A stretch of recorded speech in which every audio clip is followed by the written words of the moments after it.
નમસ્કાર, breaking news. Kishan ભરવાડ હત્યા મામલે વધુ એક આરોપીની અત્યારે ધરપકડ કરાઈ છે. ધંધુકામાં થોડા સમય પહેલા કિશન ભરવાડનું ખૂન થઈ ગયું હતું અને તેમાં પોલીસ તપાસની ઘમઘમાટ શરૂ ચૂકી છે. આ ખૂનના કેસમાં 6 જેટલા મૌલવીઓની કથિત સંડોવણી પણ બહાર આવી છે.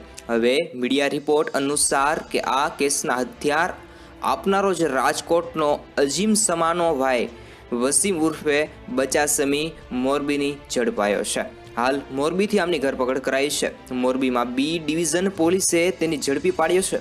જો કે અત્યારે તો વસીમ ઉર્ફે બચા સામાની વધુ પૂછપરછ માટે અમદાવાદના ક્રાઇમ બ્રાન્ચને સોંપવામાં આવ્યો છે. આ હત્યા મામલે આરોપી મોહમ્મદ અયુબને કોર્ટમાં રજૂને 14 એમ કહેવાય કે દિવસ સુધી રિમાન્ડ મંજૂર કરાઈ છે.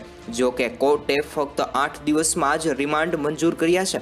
મુદ્દાની વાત એ છે કે જિલ્લા પોલીસે જમાલપુર વિસ્તારમાંથી આરોપી મૌલવી અયુબ જાવરાવાલની ધરપકડ કરવામાં આવી છે. જ્યારે વધુ સમાચાર મળી રહ્યા છે, બીજી તરફ આખા કેસમાં તપાસ હવે ગુજરાતના એટીએસ અને સોંપવામાં આવી છે.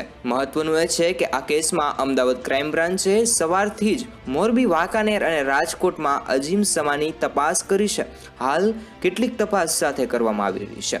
મોરબીની 2 ડિવિઝન પોલીસ આખરે સફળતા મળી રહી છે. પોલીસે અજીમ સમાની ભાઈ વસીમ ઉર્ફે બચા સમાને ઝડપી લીધો છે. આવી રીતે કેટલાક સમાચાર અત્યારે સામે આવી રહ્યા છે. સોશિયલ મીડિયા પર ફોટા સામે આવ્યા છે અને કેટલાક વિડીયો પણ સામે આવી રહ્યા છે. નવા સમાચાર માટે જોડાયેલા રહો જેડી ન્યૂઝ યુટ્યુબ ચેનલ પર.